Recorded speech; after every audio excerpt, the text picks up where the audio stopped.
Sir నమస్తే అండి, మీ పేరు?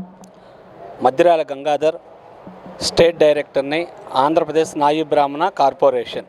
మరేంటి సార్, ఈరోజు ఈ భోగాపురం ఎయిర్పోర్ట్కి సంబంధించి క్రెడిట్ నాదే అని చెప్పి జగన్మోహన్ రెడ్డి గారు, వైసీపీ పార్టీ ఒకవైపు కొడం ప్రభుత్వంలోనే దీనికి నాంది పలికాము, ఈరోజు ఫస్ట్ ఫ్లైట్ ఇక్కడ ల్యాండ్ అయిందంటే దానికి కారణం చంద్రబాబు నాయుడు గారు అని చెప్పి వీళ్ళు.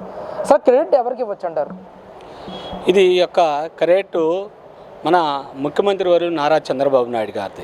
నేను ఈ మాట ఎందుకు చెప్తున్నానంటే 2016లో విమానశాఖ మంత్రిగా అశోక్ గజపతిరాజు గారు ఉన్నారు.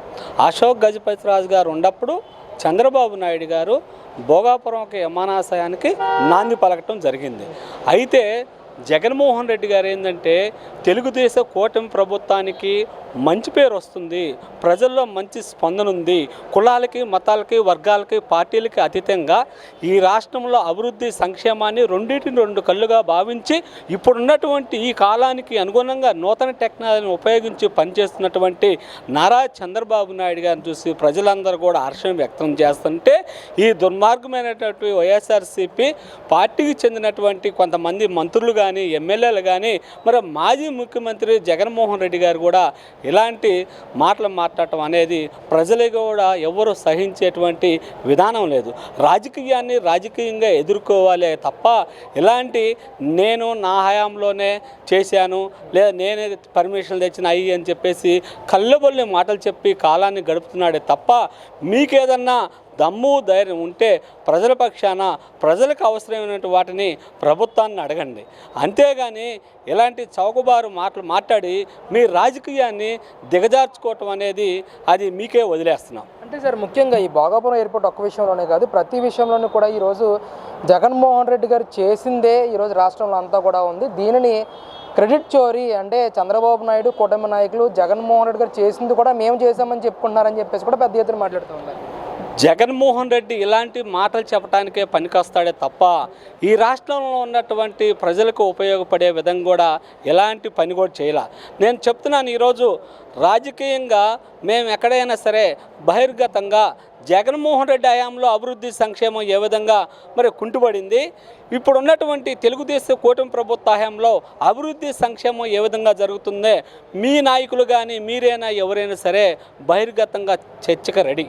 ఇది తెలుగుదేశం కూటమి ప్రభుత్వం ప్రజలకు ఉపయోగపడే విధంగా చేసే ప్రభుత్వం. ప్రతిపక్షం ఉన్నప్పుడు మరి ఆ మేనిఫెస్టోలో పెట్టిన దానికన్నా కూడా ఎక్కువ రెట్టింపు చేసే ప్రభుత్వం ఏదైనా ఉందంటే అది తెలుగుదేశం కూటమి ప్రభుత్వం.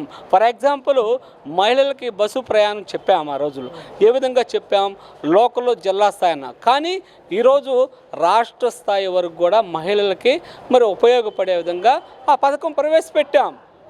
చెప్పకుండానే చేసే ప్రభుత్వం ఏదైనా ఉందంటే అది తెలుగుదేశం కూటమి ప్రభుత్వం. అంటే ఈరోజు సంక్షేమ కార్యక్రమాలు కానీ రాష్ట్రంలోకి వస్తున్న కంపెనీలు డెవలప్మెంట్ విషయంలో కానీ దానికి ఆద్యం పోసింది, అలాగే దానికి పునాది వేసింది జగన్మోహన్ రెడ్డి గారే. దానిని మాత్రం వీళ్ళు ఫాలో అవుతున్నారు అంతే అని చెప్పి కూడా మాట్లాడుతున్నారు వైసీపీ.